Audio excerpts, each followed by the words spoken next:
RotoGrinders, food for thought. The No Faith League, as the Chief calls it, in full effect. In full effect.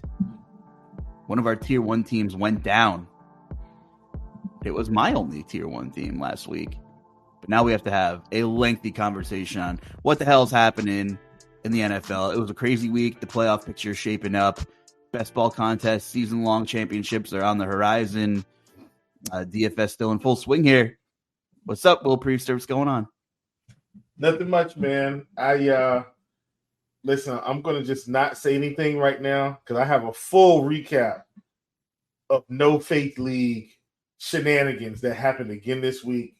I'm going to let Nick say his opening statement, and then we'll dig in. I want to demonstrate something yet again in our what is this, Luuch? This is probably 4 weeks straight now of promoting our No Faith League shenanigans. Like, this is, folks, welcome to the party. It's going to get interesting. Nick Galeta, Commish Film Room on Twitter. What's going on? It's great to see you again. Love your insight. Thanks for joining us and keeping us company, keeping us grounded here on the Food for Thought show.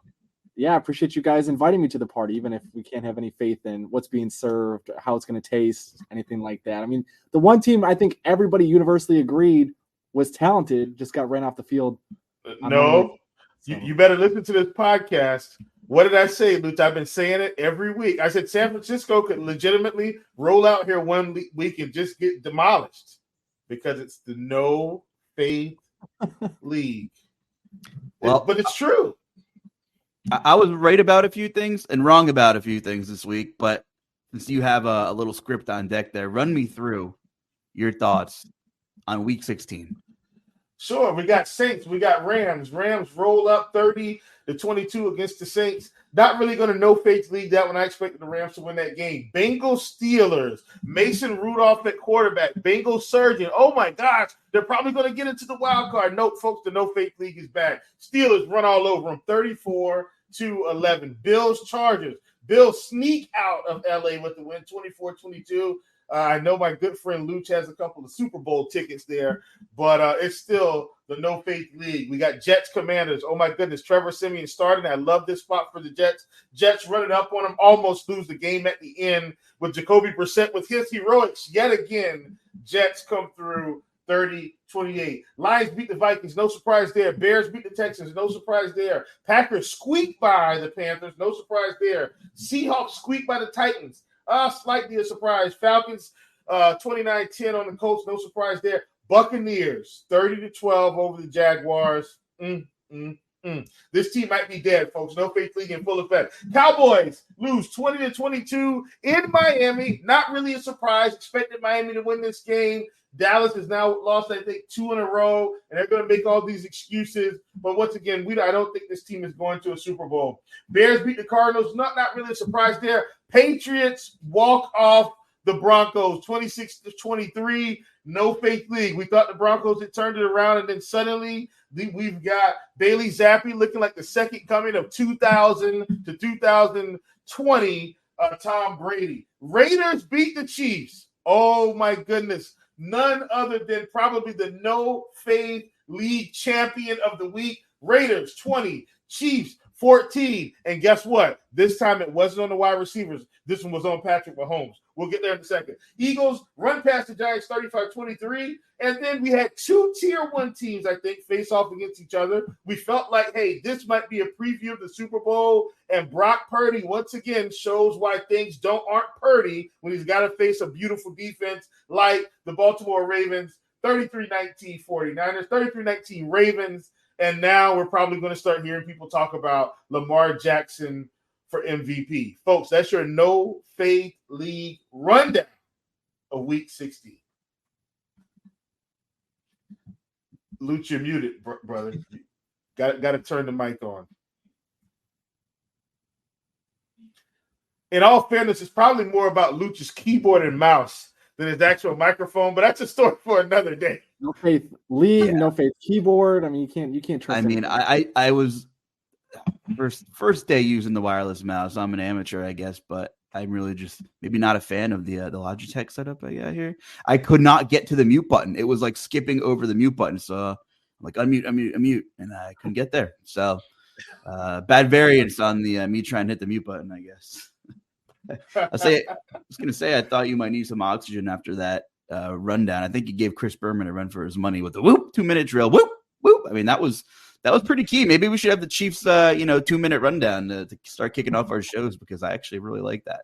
Listen, as long as the No Faith League is here, man, the rundown, we'll keep it. Where's it going? It's not going anywhere. It's not going anywhere. San Fran and Baltimore, Nick, you said there was some DVOA magic that the Ravens put on display going across the country. And, for me, San Francisco, it's hard to really gauge how they played. Purdy making just some bad throws, dangerous throws. And Baltimore did what a tier 1 team should do, and capitalize on all those turnovers in the short fields. Credit to San Fran's defense in the first half. Held Baltimore to a couple of field goals. I mean, you could have the best defense in the world. You give a team 35, yards to go to goal, and you're walking away with points regardless. And in a game like this, you could see the tables turn quickly, especially when you get behind. And, you have a guy who hasn't really won games himself, being forced to throw the ball even more and put the ball in harm's way, taking nothing away from Baltimore. I'm not ready to say Baltimore's an offensive juggernaut, but, they have enough pieces to capitalize when their opponent makes egregious errors. And that's what they do. And Lamar Jackson, took care of the ball, had a really nice game. I'm sure people are peeping his passing stats and being like, oh, his passing stats aren't crazy, but he has 780 some odd yards on the ground. I think that's good for 17th among any running back in the NFL. So don't forget what this guy really does with his legs. And we've seen him break down the Niners defense and a couple of just backbreaking, third and longs and things like that last night. But kudos to Baltimore. They graduated to tier 1 in my book. What are your thoughts on that game? Where do you gauge San Francisco after that one, Nick? I think I've eliminated tier 1. There's only tier 2, tier 3, and below in the NFL at this point.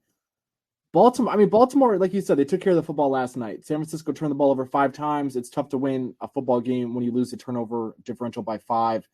Lamar Jackson, like you said, you look at his passing stats, not incredible. 252 yards passing, a pair of touchdowns. He added another 45 yards with his legs. It's not to take anything away from Lamar Jackson, but I think this is an interesting point now that as we're talking, Lamar Jackson is the odds-on favorite to win the MVP in the league. Is Lamar Jackson isn't having what we have in the past seen to be MVP-like numbers, where guys like Brady and Peyton Manning and Mahomes flirting with 50 touchdown passes, and Lamar Jackson does things a little bit different. But the Baltimore Ravens are 12-3. The Baltimore Ravens are on track now to have the 1 seed in the AFC, and I think the thing that more people need to realize is you don't need to throw the football for 350 yards a week, a la Dak Prescott, against bad teams to pad your MVP resume. Lamar Jackson takes care of the football better than most quarterbacks in the league. He can make a deep throw down the field when he needs to. He's improved a lot relative to when he came into the league, throwing the ball 20-plus yards down the field. He's got Zay Flowers. He's got Odell Beckham Jr. looking better than he has in recent seasons. Even without Mark Andrews, even without Keaton Mitchell this past week, the offense flourishes because Lamar Jackson is able to make plays with his legs. There was a couple times last night you watch that game and you think, San Francisco's got him. And Lamar bends in some contortionist way that you don't see many other quarterbacks do, and he escapes. And sometimes that results in a simple throwaway, but that saves 10, 15 yards. Lamar was sacked twice last night. He had the one safety, the official got in his way, just an odd play. But when you look at that, he avoids negative plays. And what you see is over the course of a season, he's going to rise to the top of a lot of important quarterback metrics, EPA per play. The most important metric, which is a team metric, the wins. They're 12-3. So Baltimore's a very good football team. Hopefully Kyle Hamilton's okay. That's a huge, huge piece of their defense. Made a couple of really nice plays last night. I don't think San Francisco is anywhere near as bad as they were on Monday. I think these two teams get another crack at each other. I think San Francisco gives them a much better game, but I think we've seen, like Chief said, Brock Purdy is not, and anyone can fall in the right matchup. So we'll see. Do you need Brock Purdy to prove it, Chief, now? Prove it more? And look at him. I mean, it's like a tale of two stories here. His numbers are great on paper, no doubt about it. But if you want to schedule hunt a little bit, you can say San Fran, they've had some decent little matchups for Brock Purdy the last 6 weeks.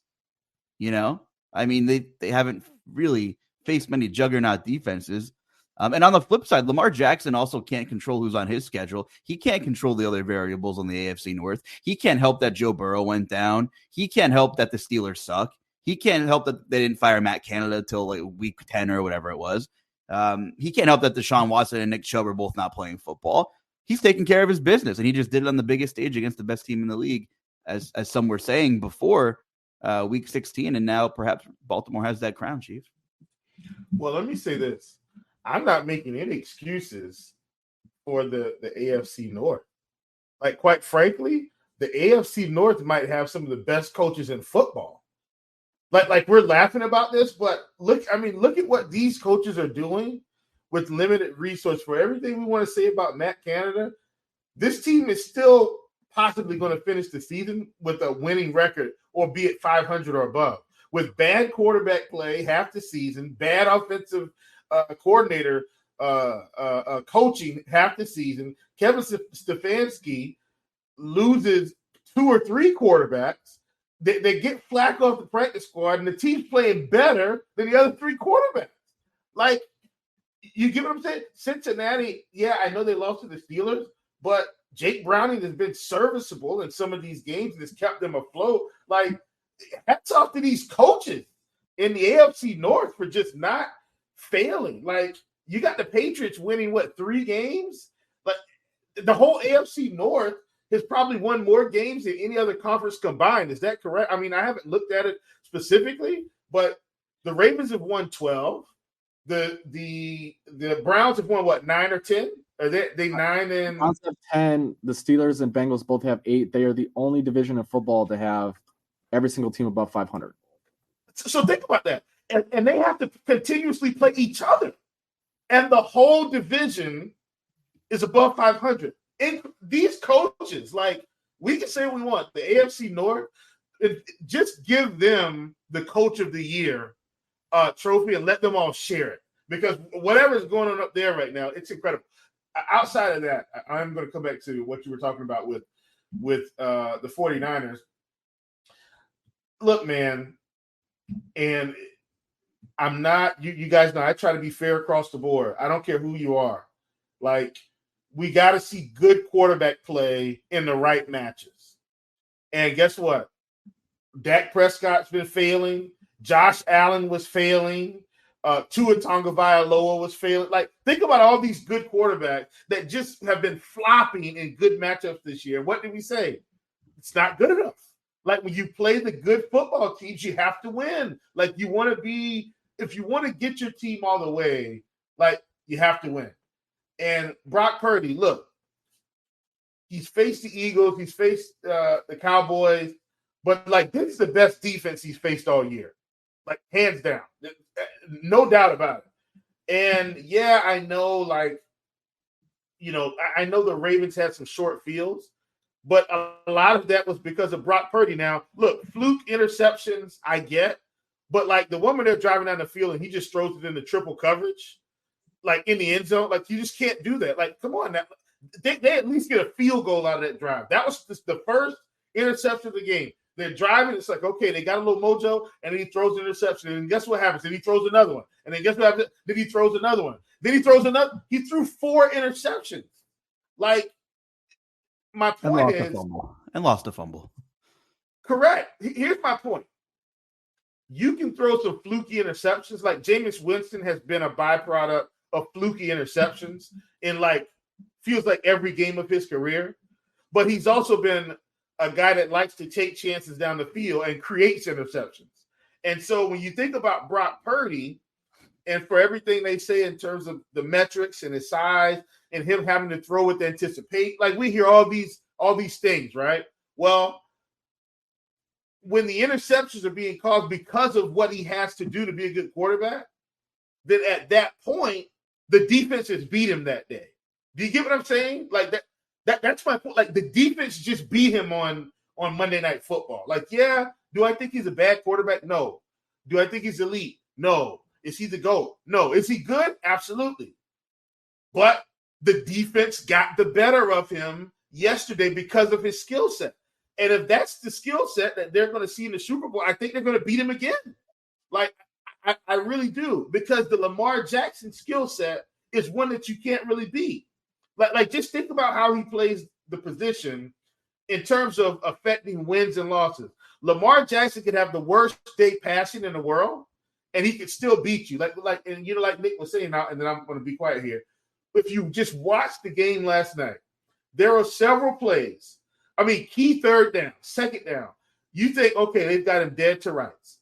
And if you look at his style of play, Lamar only had one really big rush on like a third down where he looked downfield. He wanted to throw it, and he was like, well, wait a minute. They're just giving it off. And then he just took off and weaving in and out of traffic and protecting his body and picked up like a 30-yard gain. Outside of that, they thought Lamar was going to run, and then he just dump off to Gus Edwards.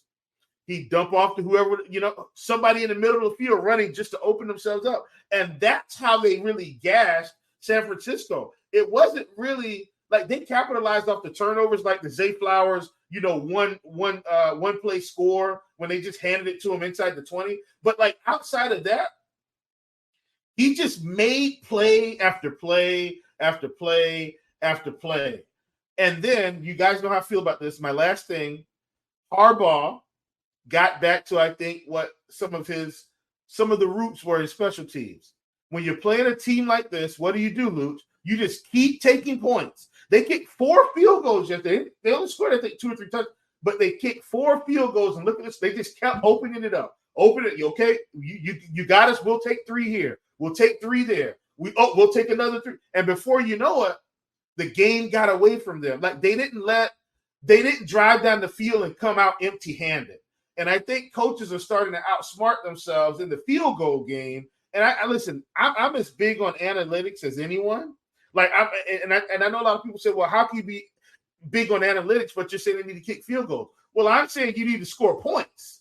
And when you're driving down and you give away 3 points, especially when you've got a good field goal, you give away points. Well, now you're setting yourself back for the later decisions you have to make in the fourth quarter. And I think Nick understands what I'm saying. Like, if you had 3 opportunities for touchdowns and you didn't get it, but you took those 3, now in the fourth quarter, when you're down 2 points, you have a totally different outlook on your offensive coaching scheme to move down the field than having to attack here, attack there, attack, because you've got to score touchdowns. You keep giving away scoring opportunities, and then suddenly you're behind the 8 ball. And so I think Harbaugh, even though, and it's even in some of those, I mean, Justin Tucker keep like 23-yard field goals. Why? He wanted to keep taking points. Just keep taking the points. We're up. No need to risk it. Keep taking points. We've got it behind. Then kick it off and make them march down the field and beat you. Imagine if he gave away those 3 field goals and they score late in the game. Now it's 19-24. And it's a totally different – you see what it's a totally different ball game. So that's my point. And I'll hand it off there. It's a good point, though, Chief, and it's something I think people are becoming slaves to the data in a lot of ways, and they're not inputting any new data into these feedback loop systems.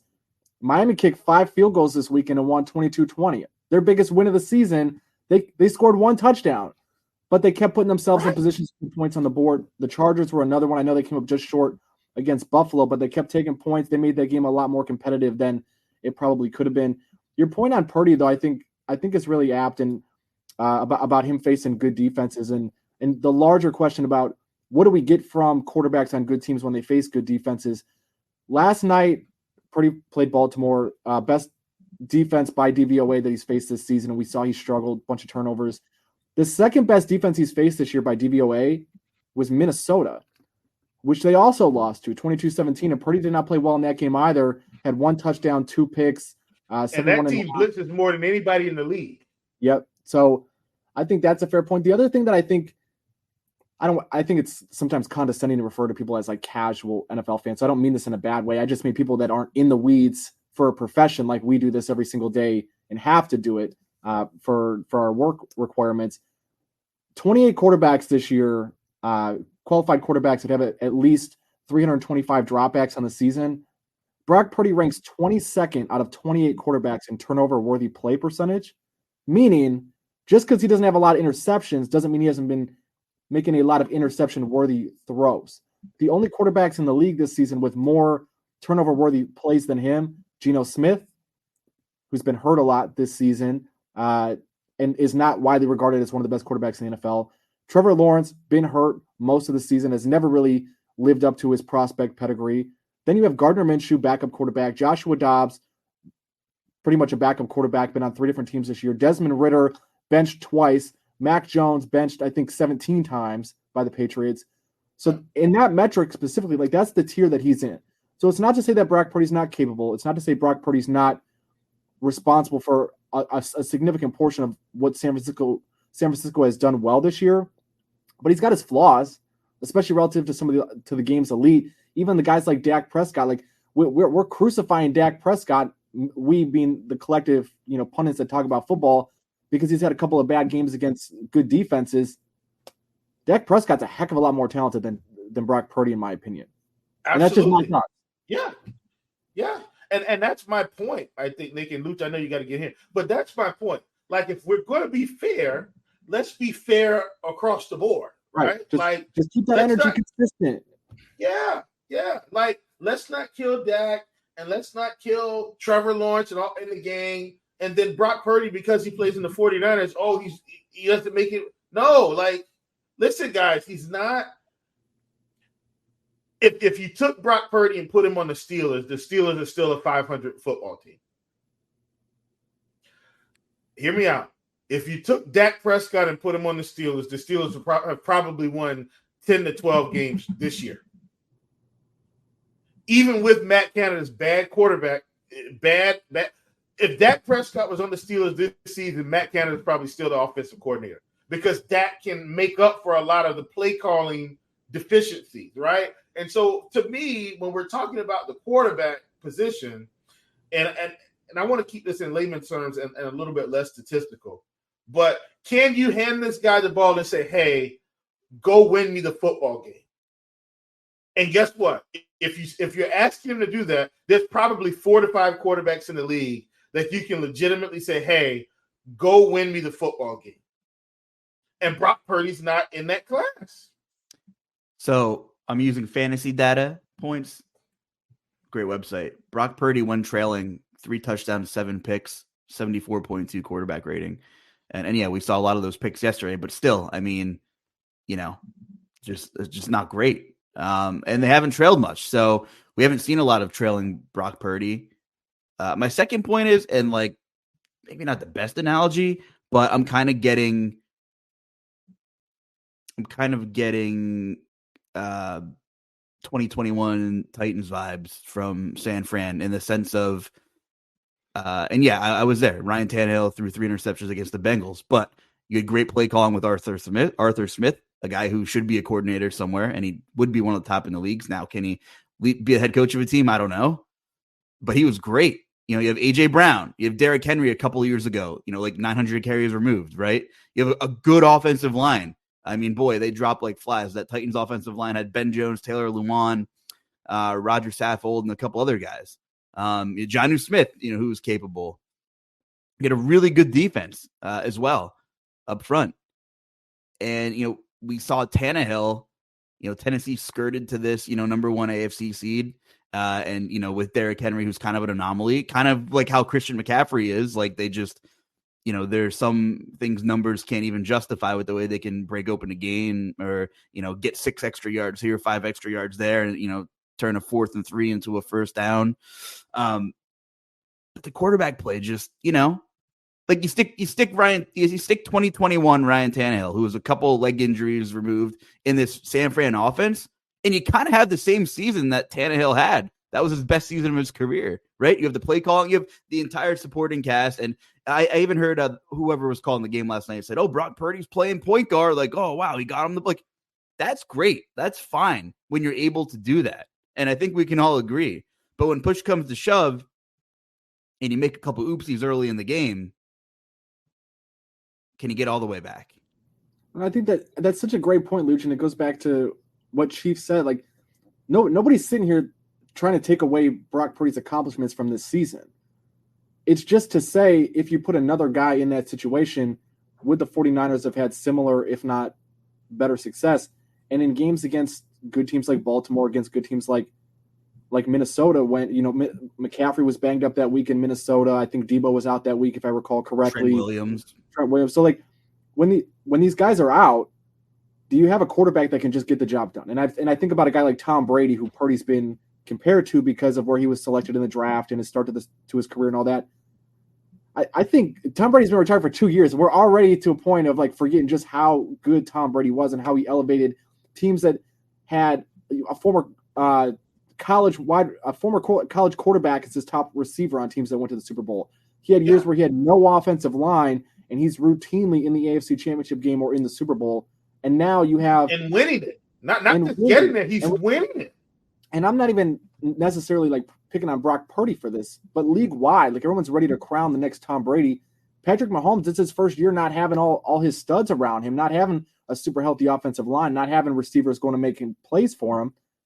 And we're all making excuses for him. Brock Purdy loses a game and people are a little bit more quick to jump on him, but like it's league wide. Dak Prescott too. Like it's okay to just say like we don't have a bunch of elite quarterbacks right now. And I know like you guys have talked about your tier list for teams. That's fine. It's like look at the MVP race, and in less than a month, we've gone from Dak being the favorite, or it was Jalen Hurts, then Dak, then Brock. Now we're on to Lamar Jackson, and guess what? If Miami beats Baltimore, Tua's going to be leading the charge. If Josh Allen beats Tua, is Josh Allen the MVP? Like it's just crazy to me that we're overreacting week in and week out in this league, trying to say, well, this guy's the best. It's okay to just say, look, like none of these guys are the real deal. They're good. They're better than some of the other guys in the league. But it's okay. That's where I think like too much of our conversation is centered on quarterbacks as pundits. And I don't know. I mean, like, we'll see. Can I hop in on this? Can I hop in on this, please? Luke, I didn't expect the show to go here today because we haven't really talked about like a lot of games, but I think the discussion is so critical. And here's my statement about what Nick is saying. Tom Brady officially screwed up the league. Here's how he did this. He has probably one of the greatest coaches of all time. Whether Tom earned the Super Bowls or Belichick earned the Super Bowls, I'm not getting into that debate. Like I think they needed each other for what it's worth. I think the mindset that they both brought to work every day, year in and year, I think they needed each other for this to work. But here's my point.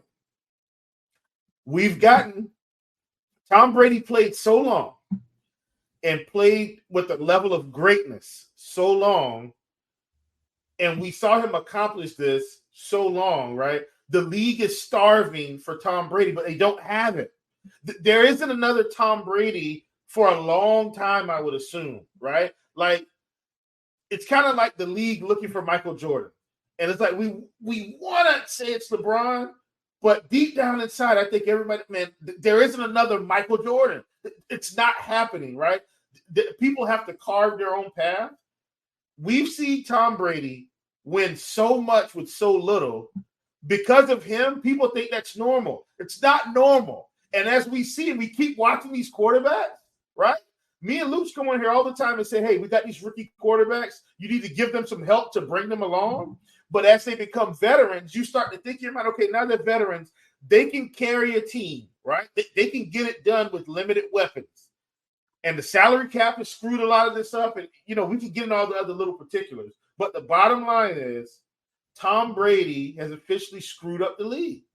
And then I want you to go and listen to some of Tom Brady's interviews that he's had since he's left about the league and how the league is solved. And it's bad quarterback play because this guy's hurt. But if the quarterback just makes a better throw, if he throws it inside rather than sending him inside to the linebacker, then this he doesn't run into this type of collision. If he throws it low, it sits him down rather than throwing him outside. Like this is the mind of Tom Brady.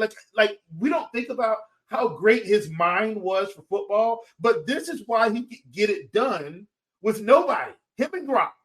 Gronk retires, comes back, he goes to Tampa Bay and suddenly win a Super Bowl. That's not luck, right? That's the greatness of Tom Brady, literally taking an organization, putting it on his shoulders and saying, hey, guys, let's go out and win a Super Bowl. And it's not like they didn't lose any games that year when he won in Tampa Bay, but the greatness, the grind, everything he brings to the table. And I think we can't quantify everything that he's done, but we want to do it through these other guys. We want to do it through Mahomes. Mahomes not Tom Brady, right? And we saw this coming last year, but we ignored it because they won a Super Bowl. Luuch, do you remember last year? The Chiefs were in meltdown mode, and then suddenly it just kind of turned the corner. But we saw this coming. We saw this coming with Jalen Hurts. We've seen this coming with Dak. I've seen this for years and years with Aaron Rodgers, and everybody thinks I'm crazy because I keep saying, like, we're trying to measure script, but he's not Tom Brady. There's only one Tom Brady, and everybody else is just a really good or average quarterback or below, and that's it. But, that's the bottom line. Tying that in with what both of you guys are saying, which I don't know if you have DVO numbers there, Nick, or if there's even any takeaways defensively, but not only is there really, like, okay, the quote-unquote elite quarterbacks all have issues around them. Like, and it's not to make an excuse, but say what you want about Mahomes, like, outside of an aging Travis Kelce, he doesn't really have anybody. And that's okay because I'm not comparing him to Tom Brady. I'm not saying he's Tom Brady. I'm just saying they have plenty of offensive issues. Of course, Josh Allen, with whatever's going on in that organization, coaching changes, scapegoats, firing, Ken Dorsey, they finally discovered their run game. And outside of Stephon Diggs, they don't really, they're relying on Dalton Kincaid, a rookie tight end, to make plays in the pass game. It's pretty pathetic. Although Gabe Davis finally off the field, which is right. I'm going to squeeze this in while you're saying that. The closest thing we have to Tom Brady right now is Lamar Jackson, but it's a different style. Lamar's been winning with no help since he's been in the league. He's never had elite talent. He's had Mark Andrews, and that's it. They have a trio of running backs that are probably all back half of the league. Yeah, he got Zay Flowers this year, but Zay Flowers isn't Stephon Diggs. He's not Antonio. He's not. He's not AJ Brown. He's not Nuke Hopkins. So let's just go ahead. But you get what I'm saying? Like, and he's not. And look, Lamar's not anything near Tom Brady. But I'm saying he's the one guy in my mind right now. If you say, "Hey, go win me a football game," he's going to get it done his way. But he doesn't need elite weapons to do it. That's it. I think it's more of in that comparison, like in terms of burdening lack of offensive talent, it's Lamar Jackson. It's not so much, he's Tom Brady, but the fact that what he's able to compensate another lack for offensive firepower is incredible in that offense. He's able to hide so many holes in that team. Like, the offensive line's okay, right? They don't have any skill players, but he's able to mask all of these holes as Tom Brady was, just in different ways. Yes. And the reasons we overreact so much as the public, not so much us, but sometimes we do, sure, is maybe there's not so many elite quarterbacks, and the ones that are quote unquote elite have plenty of surrounding issues. But I know the game totals have been super low. There's been weather, and some of these teams just have problems. But outside of San Fran and Baltimore, and say what you want about last night, maybe Dallas, maybe. And I don't know, like, there aren't many elite defenses as there was like 5, 6, 10 years ago either. So you have a bunch of volatile, above average quarterbacks going up against a bunch of like mediocre defenses. Like, you're going to see ceiling spike weeks. So, Dak has 4 touchdowns against team XYZ, right? That has gaping holes in the secondary. Or Josh, and I got a 35-1 Bills ticket. I'm not slandering the Bills. They're lumped in with this gigantic group of teams, but the Bills manhandle Dallas, right? And throw 40 on the board or whatever, right? But I can't sit here and say they're an offensive juggernaut just because Dallas, as good as Micah Parsons and his pass rush is, they still play the same style of defense, man single high, and sometimes you can expose that. So, as I think it's a lack of elite quarterback play and a lack of really elite defenses as well. And then you get to overreact when these random ceiling games happen. And if you play a couple of these volatile subpar defenses in a row, maybe you can string together a couple of crazy Dak Prescott games. And then, suddenly you get Miami, who isn't some earth shattering, lock it down, steel curtain or Legion of Boom defense. And it's a 20-17 game and no one's scoring. Same thing for Tua, right? What's Tua's knock? Under pressure, can't throw. Just a stylistically bad matchup. So, these guys have all able to flash ceilings, and sometimes they've been able to string 3 to 4 weeks in a row of ceiling games because you have these defenses, like, what the hell is wrong with the Eagles? Well, where do we begin with that one? But just for time purposes, enough about San Fran and Baltimore, but just, the 2 other big ones, Miami and Dallas, which I kind of alluded to.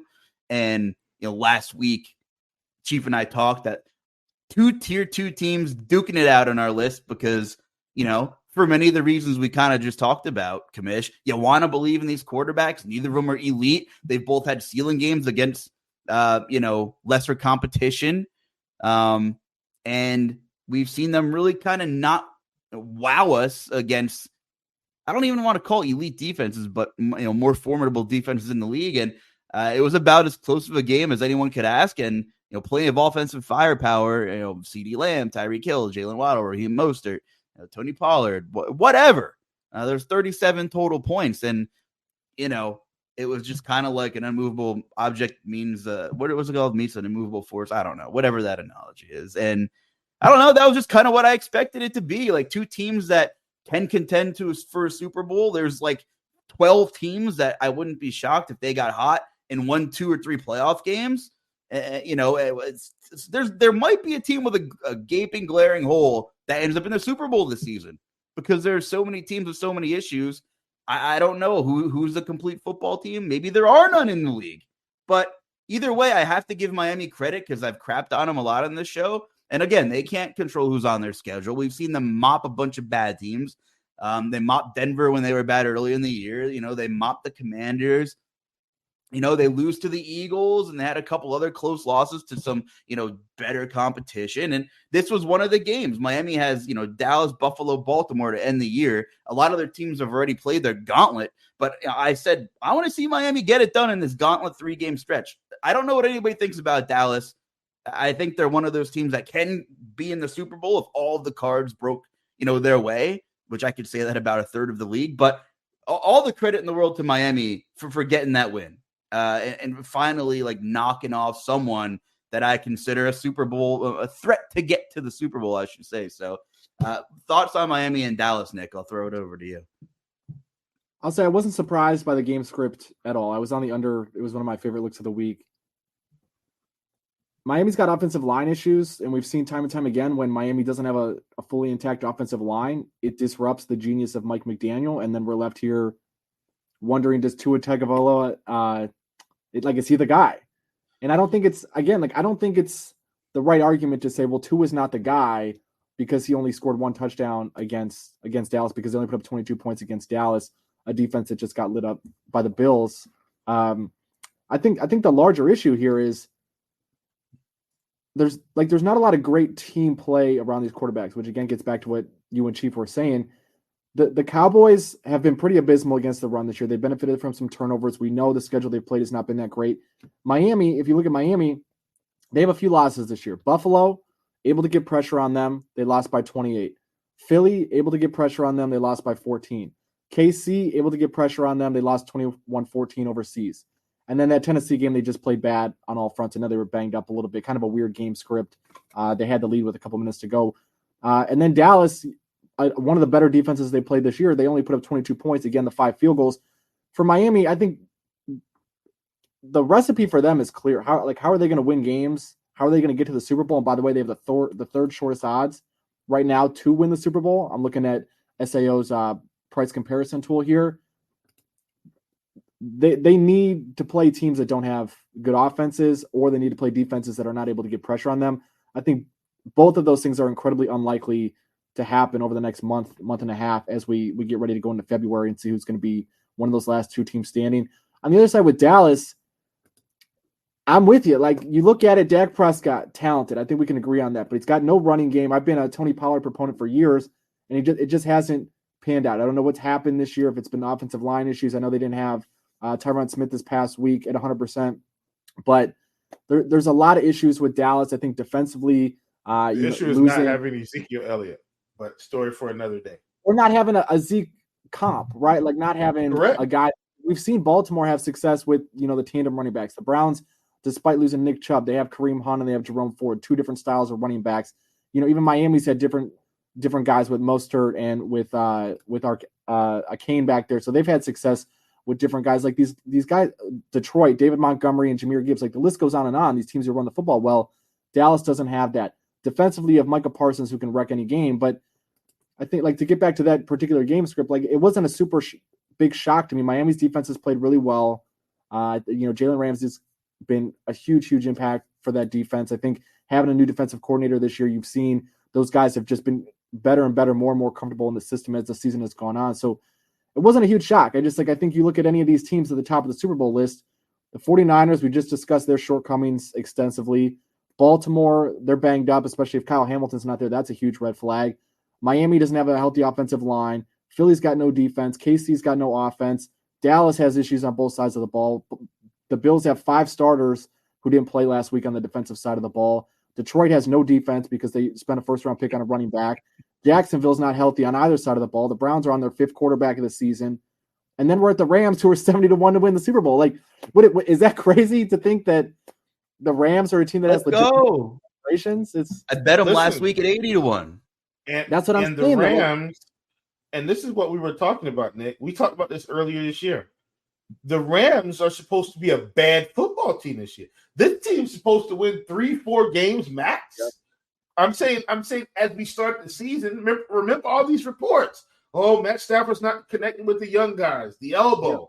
Yep. Is he going to make it through a season? And all they're doing is just slowly beating teams, creeping up into the conversation week after week after week. I mean, is there, outside of Lamar, is there a quarterback playing better football than Matt Stafford right now? Seriously. Maybe Joe Flacco. That's crazy, right? It's a little crazy. It's pretty crazy. And they they discovered Kyron Williams. Like, here he is, workhorse. Like, but think about it. The best coaches. See, here's the thing that I think we miss sometimes. The best coaches get the most out of left. That's what I'm saying. Like, I'm telling you, the AFC North. Think about what these coaches are getting out of backup quarterbacks. Cleveland's got backup running backs, backup quarterback. The only thing that's been steady there is been Myles Garrett. Their defense has been fine. Don't get me wrong, but like, think about Sean McVay. He's getting a lot out of this weird offensive talent. I mean, Cooper Kupp's back, but but they got contributions everywhere. Yeah, Puka Nacua. I mean, look, Robinson is just out here just torching people the past week. I mean, you see what I'm saying? Patrick Mahomes saying, "What the hell? Where is this guy?" So, quick question for you guys on that. Then, like, continuity of leadership. Like, when we talk about coaches getting the most out of their guys, say what you will about San Fran. I know they just got run off the board, but if we can agree that Brock Purdy's not an elite quarterback and they really have no offensive line this year, the 49ers still in contention for a 1 seed. The Ravens, all the injuries they've had, Harbaugh's been there forever. Same way Shanahan's been there forever.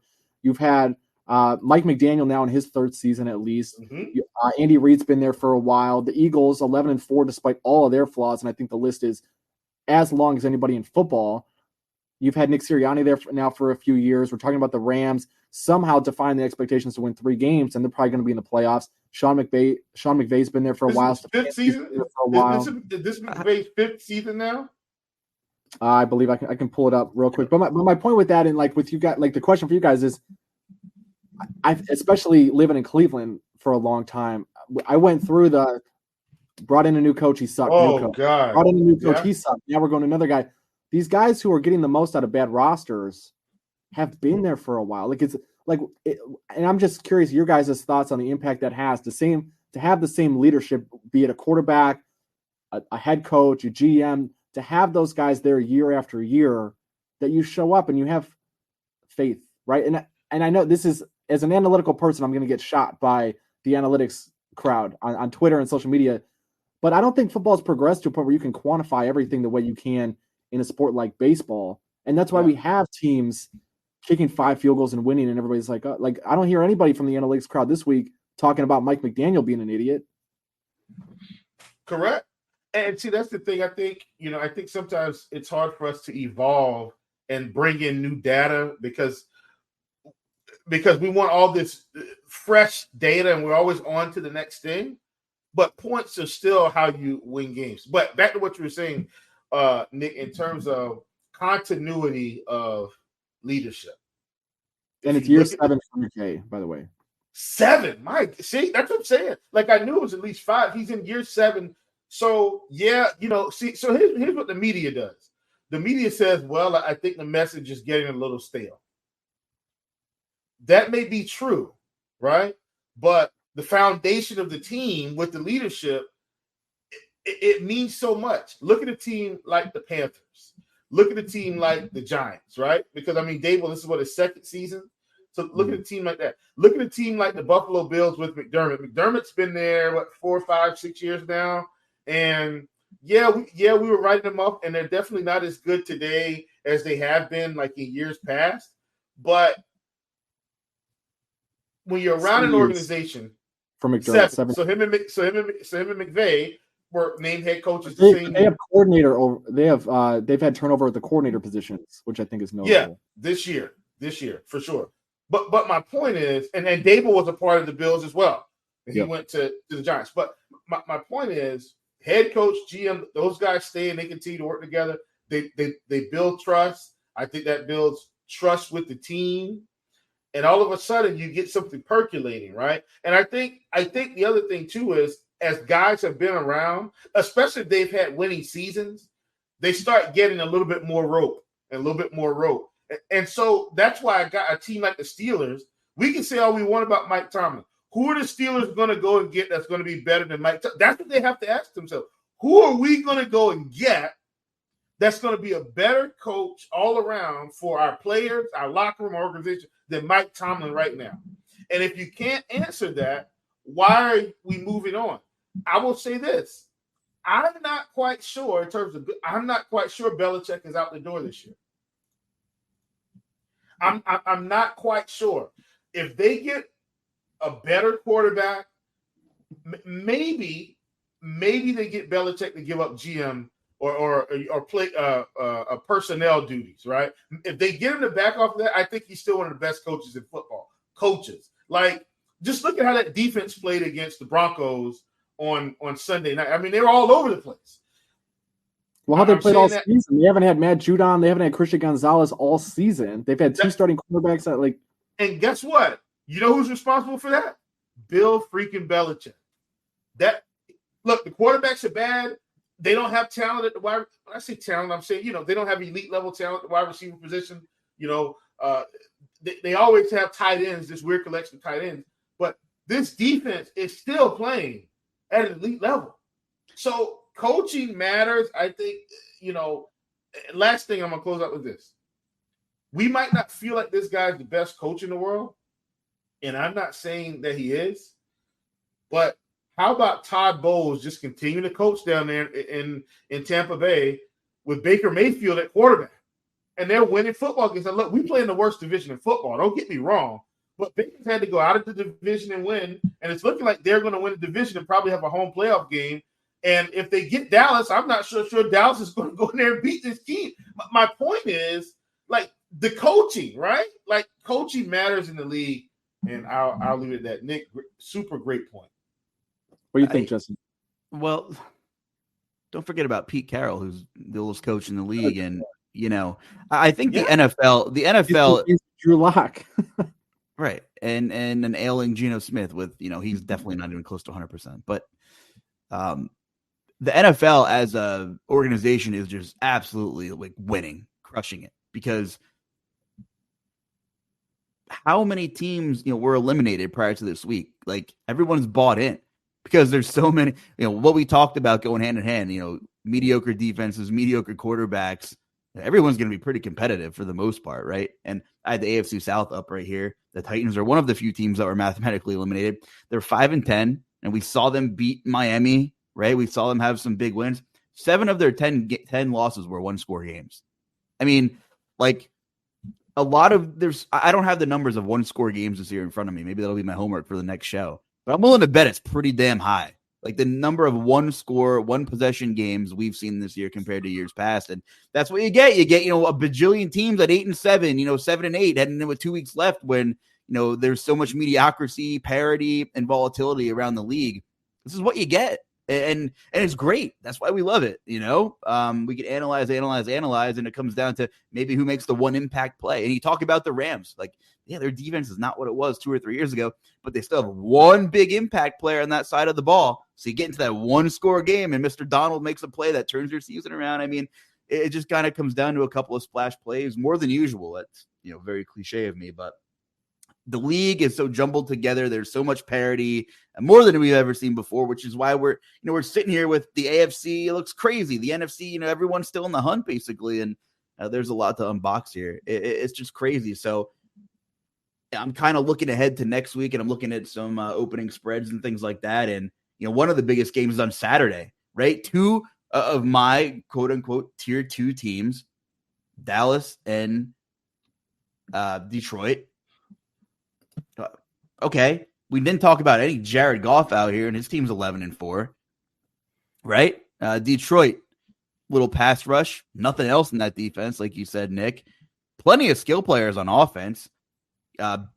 Ben Johnson, doing a great job calling plays this season. As long, sometimes they make me a little irrationally angry when they just run David Montgomery up the gut for 2.5 yards 30 times a game. But for the you can't tell me it's not the Dan Campbell effect coming out a little bit here. Ben, we're running the ball. You gotta smash him in the mouth. But it's 3rd and 9. We're running the ball. Hey, listen. 0-1 trap. Say what we want to say about Dan Campbell. Nobody else in the last decade has been able to get this team to buy it and win more games. Totally than Dan fair. Campbell. Yeah. And you know what? In the past decade. And maybe the past 20 years outside of Jim Caldwell. I don't want to go too off. I don't want to revert back to our previous conversation, but I'm getting Antonio Pierce vibes. Same thing. What a spark, what a motivator. We know Kansas City isn't a juggernaut here, and or anything like that, but winning football team, still talent. Going out there after all the Raiders have been through the last couple of years, multiple quarterbacks, multiple disgruntled stars. The John Gruden situation, turnover in the organization. They just knocked off Kansas City on Christmas weekend. Good for the Raiders. But so I don't know. Give me a first gut reaction on this one. Dallas, at home, Detroit Saturday night, open 4.5. The spread is -6, -6.5 on PointsBet right now, which I really can't bet there anyway. But just if that gets to a touchdown, that seems like a lot. There's not much separating these teams, right? They both have flaws, and I guess it's a big matchup thing here. But we've seen Dak, much like some of these other, I don't know, tier 2, tier 1B quarterbacks, have really nice games against not so great defenses. But the Lions have just been so hard to gauge, and I keep thinking about that opening Thursday night game with Detroit and Kansas City. If that wasn't just the biggest foreshadowing of Kansas City season to come, right? We're okay, we're waiting on the big play. We're waiting on them to get it together, Drop, miscommunication here, penalty there. If Detroit squeaks it out, right? There's just such a lack of separation that, man, I kind of like, Detroit +6 here. Got to think about it though. But if Dallas's biggest strength is the pass rush, right, and making statue quarterbacks uncomfortable, Detroit's offensive line might be one of their biggest assets on the team. So that's a huge game. I kind of like Detroit here, but again, what is the difference between these two teams? Chief, what are your thoughts on this one? I think the difference in this game is Dan Campbell is going to be very aggressive at the right time. And Mike McCarthy is going to be aggressive because the analytics say be aggressive. And I think that's how it's going to cost him this game. Here's how I see this game playing out. Luuch, Nick, I want you to chime in here. I actually think this game is probably high scoring. I think this is one of those 31-28 games. I think, I'm saying relatively speaking, I think Detroit kicks a field goal late. I think Dallas has to punt with about 4 to 5 minutes left in this game. Let's call it 3 minutes, something like that. I think Dan Campbell, they push the ball down the field. I think they get to about the 45-yard line, and it's 4th and 2, and they're coming up on the 2-minute warning, and Dallas has 1 timeout left. And I think Dan Campbell goes for it. And they get it, and I think that's the end of the game.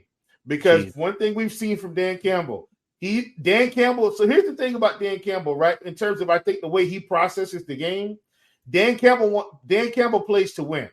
He doesn't play to survive. He doesn't play he's not going to get conservative as this game gets down the stretch. He's going to continue to be aggressive. And on some of these 4th and 3 plays at the 45, he's going to go for it and probably get some conversions because of the offensive skill position players. When you got a guy like Jahmyr Gibbs that can come out of the backfield and catch passes and make guys miss. You got a Monra who can just eat guys alive in the slot. And then you got, these other collection of wide receivers like Khalif Raymond and Jamison Williams and Josh Reynolds and Sam Laporta and David Montgomery that while, we feel like, Gibbs is more explosive, David Montgomery is a necessity for their offense. There's a reason he's there to give them balance and keep teams off kilter. So the play calling is based around all these skill position guys. I think Detroit wins this game outright because I think Dan Campbell is going to outcoach Mike McCarthy late in the game. Not the first 3 quarters. I'm talking about fourth quarter, 6 minutes left. That's when Dan Campbell is going to eat this team alive because Dallas is going to get tight and McCarthy's going to have fake aggressiveness, right? Going for it on fourth down at the wrong time and not getting conversions. That's how I think this game goes. I can't figure out this league, and you just gave me an exact science of what's going to happen. I love that. But Nick, just like I got no faith in the league. Yeah, I mean, do you have faith in either of these teams? I don't know. I mean, they're just stuck together in that glob of tier 2 teams who I wouldn't be shocked if either one of them were one and done or got to the NFC Championship. And I'll pass to Nick, but you said David Montgomery is a necessity to this offense, maybe to Dan Campbell. I think Jahmyr, and I'm not saying I agree with the Jahmyr Gibbs pick first, in the first round, fine. But to this offense, he's just as much of a necessity with all the motion and the things you can do with him and the explosiveness. Because outside of Amon-Ra St. Brown, like he's the explosive guy, right? So they really are both necessary for what they want to do. Kind of like a little Rondane, Tiki Barber, Thunder Lightning thing they got going on. How about that one? No, 100%. That's what I mean. Yeah. That's literally what I mean. Like they need both of these guys for this offense to be successful. Because like we've seen David Montgomery not be in the offense, and Jahmyr Gibbs has got to get 15, 20 carries, but it's not the same because they just can't use him as much in different facets of the game. All right, Nick, sorry. No, I completely agree. I was just teasing having no faith in Chief. It's just like it's the unpredictability of the NFL, right? I mean, you can have super sharp people that put hours and hours and hours of stuff of time and work into this, and then the game happens, and you're like, well, I didn't think that was going to happen. That went exactly the opposite as I thought, and I've been there, tons of times this year. But I'm with you, Chief. Like Jahmyr Gibbs, he's a Ferrari, right? You don't drive your Ferrari in the snow. You have a different vehicle for that, and that's what David Montgomery is. The interesting thing in this game, I think, is Detroit's been really good on the road this year. They're 6-2, which is a change of pace compared to where they've been in past seasons. Because Jared Goff had historically not been as good playing away from his, the comforts of his home stadium. When he was in LA, you got the nice weather. Detroit, he's been inside. He's inside in Dallas this week, and I don't think that can be understated. The running backs, it's going to be interesting because Dallas has not defended the run very well at all this season. I know on the surface it looks like they're not allowing a bunch of yards, and they're keeping teams out of the end zone for the most part. They've played a lot of really bad teams, and the good running backs they face, even the mediocre running backs they face, like James Cook, have really beat them into the ground. I could see Gibbs and Montgomery in tandem having a great day on the ground. They're going to need to run the football, though, because using Gibbs as a pass catcher, which they've done a lot, especially in the second half of the season, probably not going to be a winning recipe against a Dallas team that's been really good covering running backs out of the backfield this season.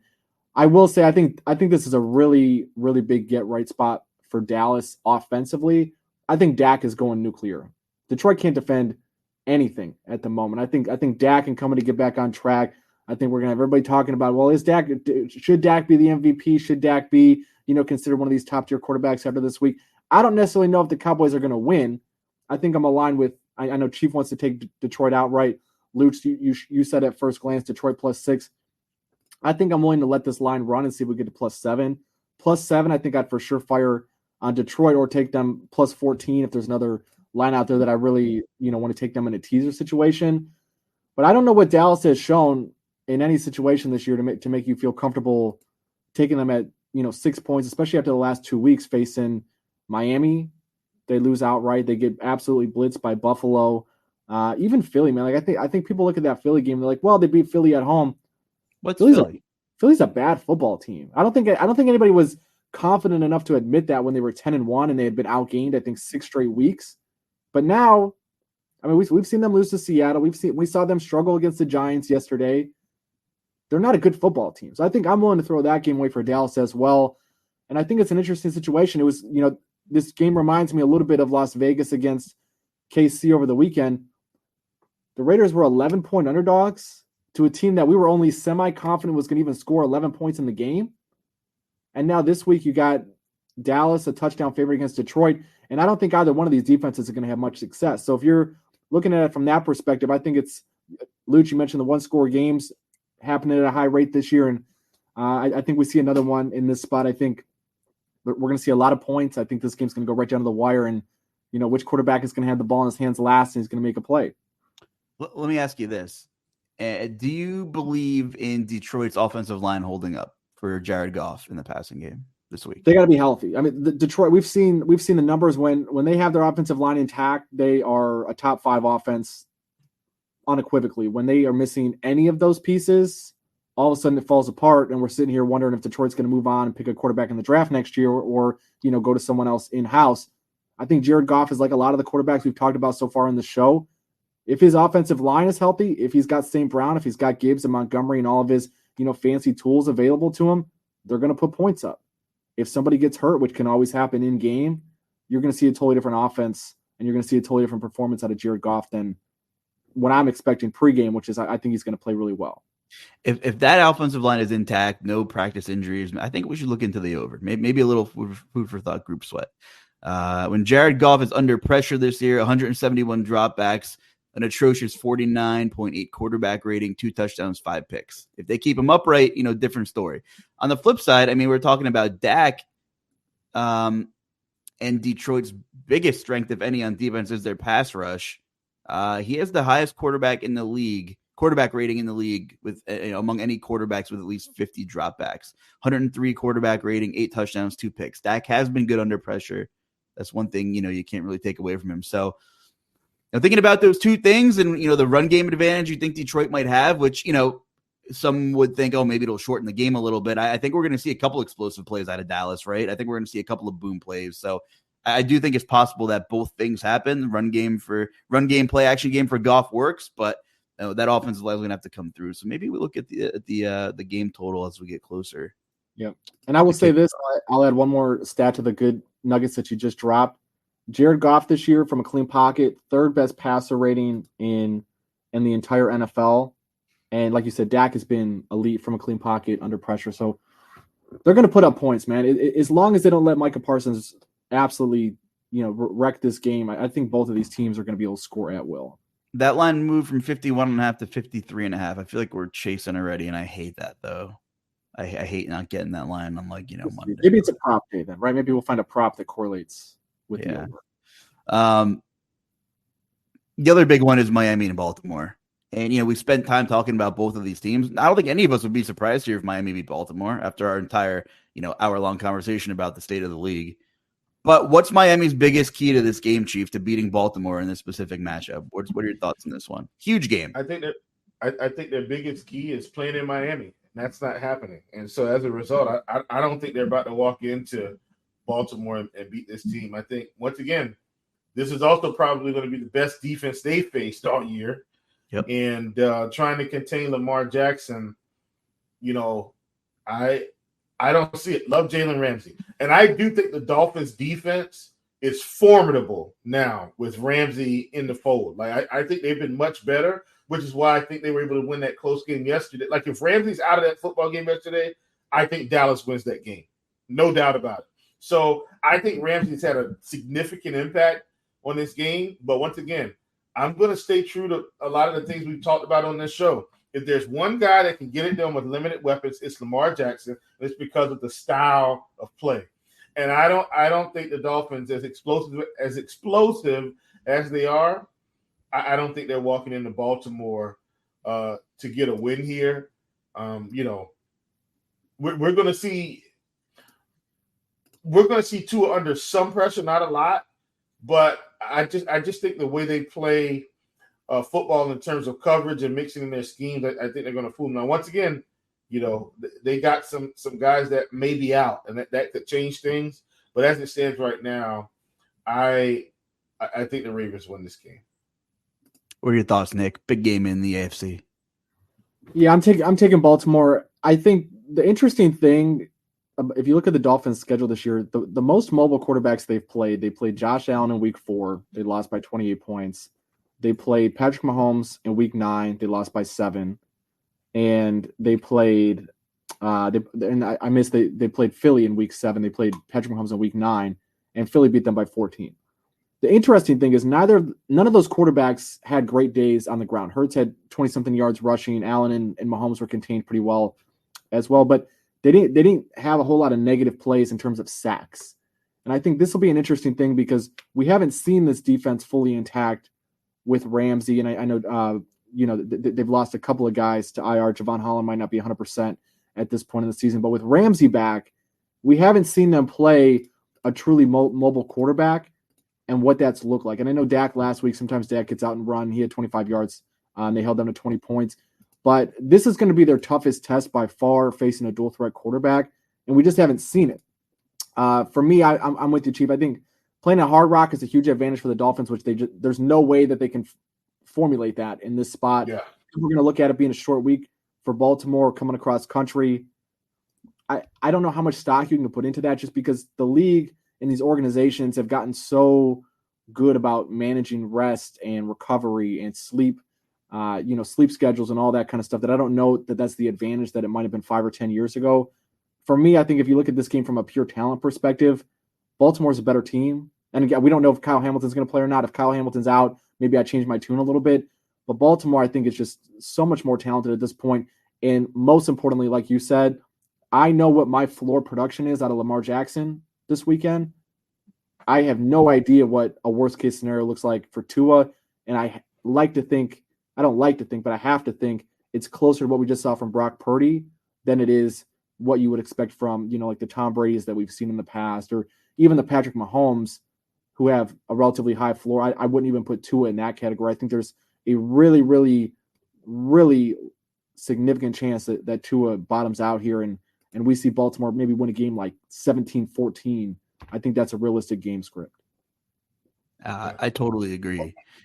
Go ahead, Chief.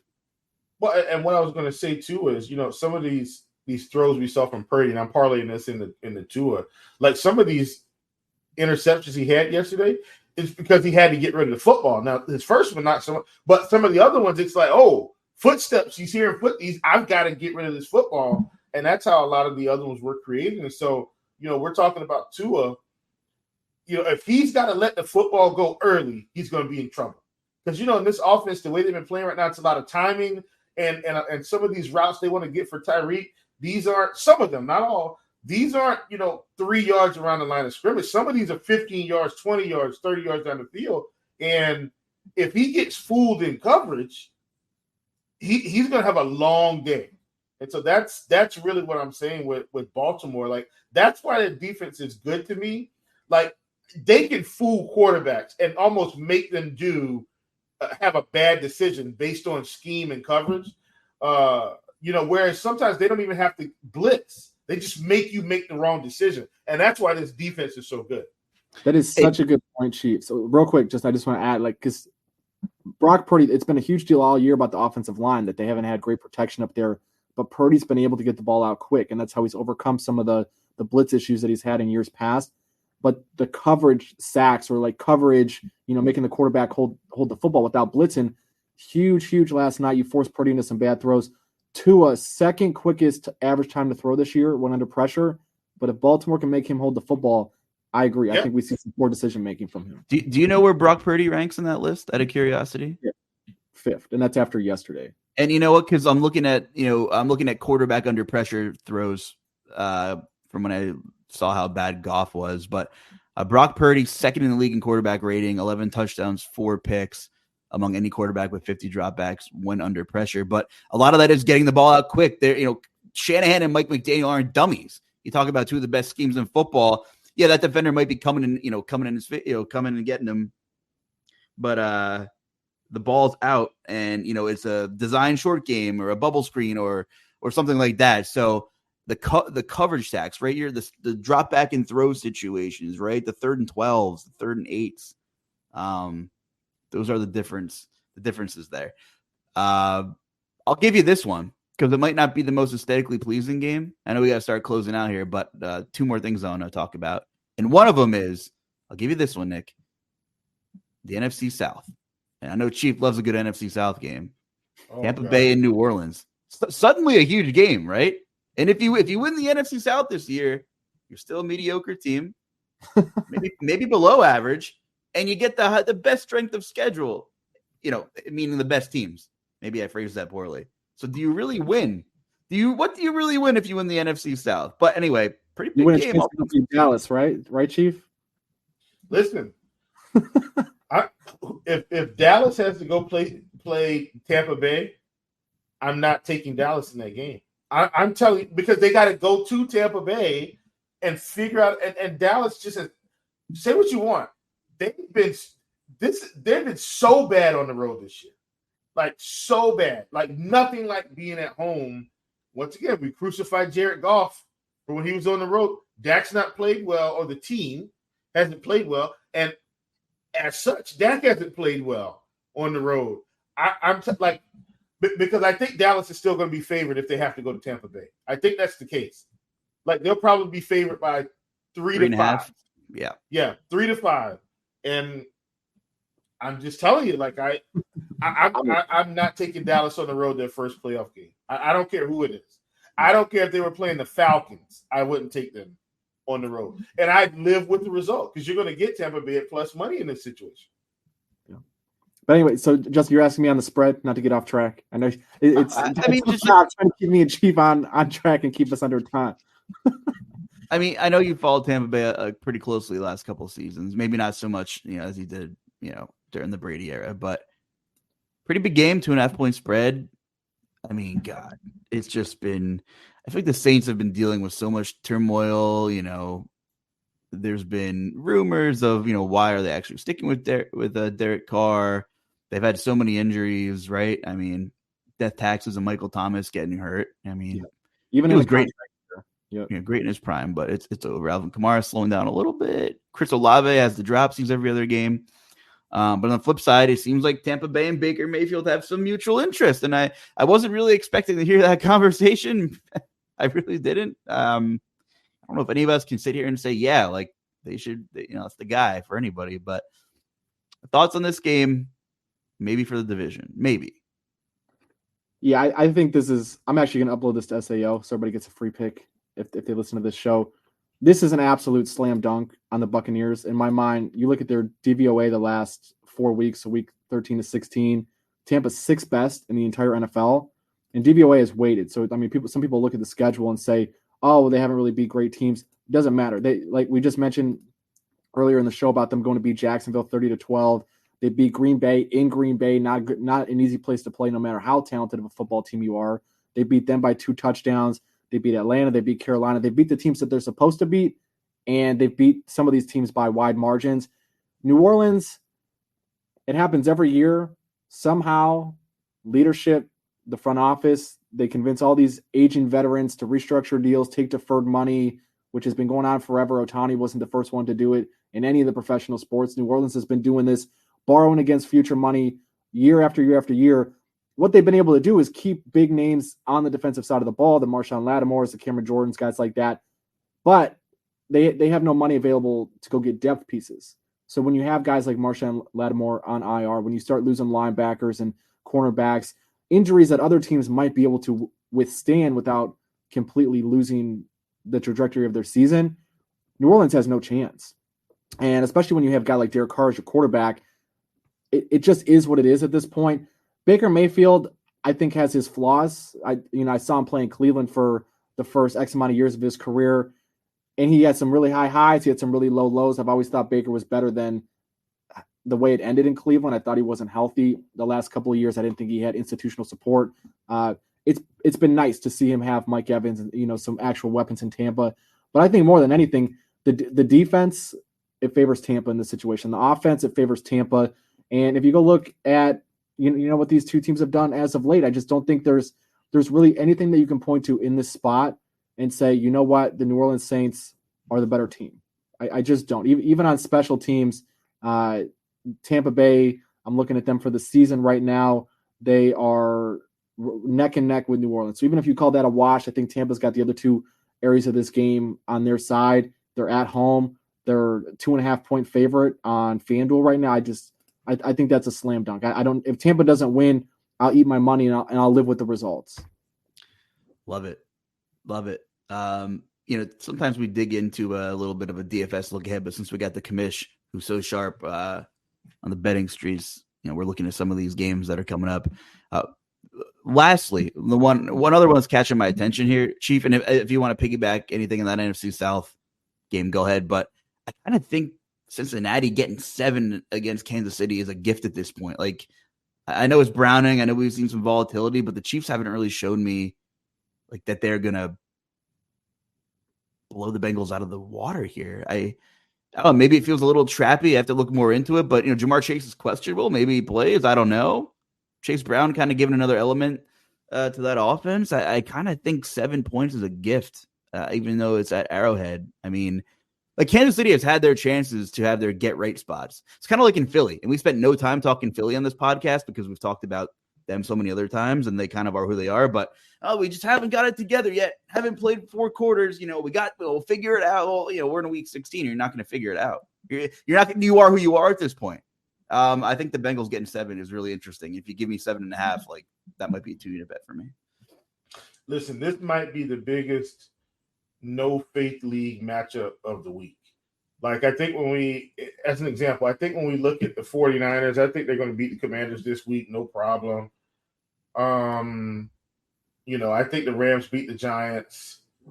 I think the teams that should win, like I think the Bills should beat the Patriots this week for what it's worth. Dolphins Ravens is like a big one, but I think the Ravens win. No bigger no faith league matchup this week than Bengals Chiefs. I don't know who's going to win this game. It could easily be the Bengals. Like if they just get it together this week with all of the Chiefs' woes, they could win, and the Bengals could absolutely just flop this week as well. And Patrick Mahomes, they could get back. I don't know. This is probably a stay away game for me in terms of anything outside of second half stuff. Like that's what I like to do with some of these games. I'll just stay away and then start getting in second half once I see the flow of the game and kind of how things are going. If you asked me to pick straight up right now, I think I take the Bengals because I feel like they have more talent. But in my heart of hearts, Patrick Mahomes is Patrick Mahomes, and they probably win.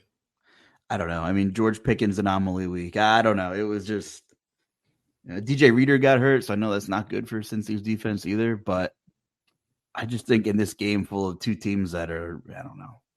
It's so strange to sit here in December saying that the Chiefs aren't Super Bowl contenders. I mean, are they? They're kind of like a tier 2 team. I mean, Nick said there's no tier 1 team, so clearly he thinks nobody's going to win the Super Bowl. But I don't know, man. I mean, obviously the Bengals have issues, but this is an interesting game, I think. I think DJ Reader's a huge loss, personally. They gave up 132 yards on the ground to Ty Chandler after they lost Reader. They gave up over 100 to Pittsburgh last week, and I know the yards per carry wasn't outstanding, but when you run the ball 30 times in the game script is what it is. Sometimes you're going to run the ball into the line, and your efficiency is going to suffer. I get it, though. I mean, you look at the last 4 weeks, Cincinnati's actually better than KC by DVOA, which, again, is a weighted metric. So I think for one team to be favored by 7, it's interesting. I had similar feelings when I looked at Las Vegas plus 11, and I know historically it's not profitable at all to take teams after they win by 42 points and then they go on the road. But KC is just so overvalued right now. And I think as much as people like to say that betting lines are objectively set every single week, you can't price Cincinnati as a 5-point favorite or a 4-point favorite against the Bengals because 100% of the money is going to be on the Chiefs. So you have to extend this line out a little bit. And I think it's a situation where the Chiefs are just not built to blow out anybody. And I said this in my write-up on the Raiders plus 11 over the weekend, and I took a bunch of money line bets on them throughout the game as well. They're not built to come from behind.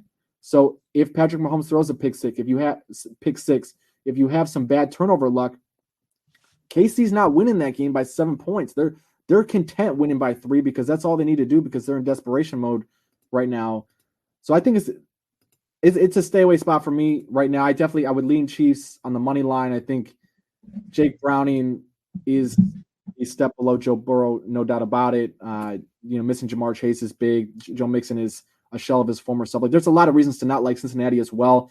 And if there is one defense that's going to give it up to a struggling Mahomes and the KC offense, it's the Bengals, because I'll tell you what, Mason Rudolph just went and put up 34 points. And I know George Pickens outlier week, but are we going to get, an outlier week? Is Travis Kelce all of a sudden going to look like first half of the season Travis Kelce? Not because he all of a sudden got a lot better or he's moving better, but just because since he can't tackle, they can't communicate, stuff like that. So that's probably a stay away spot for me. But I do think the Chiefs are probably a safe pick on the money line. You're just not getting value if you include them in a parlay or anything like that. I know we got to start closing out, but Chief, you got anything for story time this week? Listen, man, I've always got some story time, and so for this story time, I'm going to kind of bring you into my home to me and some of my wife's interesting humor. And you'll know why I say interesting in a second. So we have this thing where sometimes if we interact with each other, we'll take, a phrase and make it literal and try to keep a straight face, and then we'll laugh with each other in the end. I'll give you an example. So my wife will say, hey, I just picked the car up, or we'll be on the phone, or, she'll come home and say, hey, I picked the car up from getting the oil change around 3:00 today. And I'll say something like, oh, so, when did you start going to the gym working out? Like, how can you lift a car? Because she said she picked it up. You get what I'm saying? Like that little type of humor. Yeah, corny, I know, but it's our thing. So this morning, or this afternoon rather, I was getting some tea out of the refrigerator. So we went to my nephew's house yesterday for Christmas dinner. They just kind of finished renovating their home. So we went there, and of course it was so much stuff. So they're like, no, we can't keep all this stuff. You guys got to take some. So we took a jug of tea that was from the grocery store, a local company here, or a company called Milo tea or whatever. So we brought that back home, and I poured some tea into the cup, and I said, did they they made this tea. I was like, this is a soft tea. I was like, man, it's like it was real smooth. It's like a smooth tea, and I called it soft. And I said, I wonder how they made this or whatever. And she said, oh, no, they didn't make it. They bought it. Listen, corny, I know, but what happened was it went over my head temporarily, so I didn't get it at first. So I was like, well, what I really meant was how the company made it. And then she started laughing. I said, you got me. Oh, you got me. Anyway, I know you're a big dad joke. You're a big dad joke guy too, I'm assuming then. Yeah, I like dad jokes. I know it's not, but listen, it was like we were just in here chuckling away, tear laughter. She got me really good today. So that's my story time. Send your best dad jokes to Chief Justice 06 on Twitter. I want to see him. And have a good laugh. Commish, where can the people find you on Twitter? Thanks so much for joining us today. Yeah, absolutely. Anytime, guys. At Commish Film Room on Twitter. It's been fun, man. I do free content for RG every single day. So if you like player props, NFL, we've been on a ridiculous primetime run, hitting 65% over 100 pick span. NBA was good to us again on NBA. So there'll be stuff there every single day if that's what you're interested in. Awesome stuff. Happy New Year, everybody. We'll have to talk some New Year's resolutions next week. Thanks for sticking with us another year, another season. We should be with you all throughout the playoffs. So we'll get back to you on that. But we have at least a couple of more regular season weeks to cover, and it's gonna be a lot of drama. The NFL is getting what they wanted with this playoff chase this year, Chief. Close us out of here, Will. Close us out. Well, folks, listen, so glad you could join us, and super grateful for coming on. I hope you guys had a Merry Christmas, and we won't see you before the new year. So Happy New Year to you and your family. I'm Chief. That's Luuch. Special guest, my good friend, Nick, a.k.a. Commish Film Room. And we'll see you guys next week.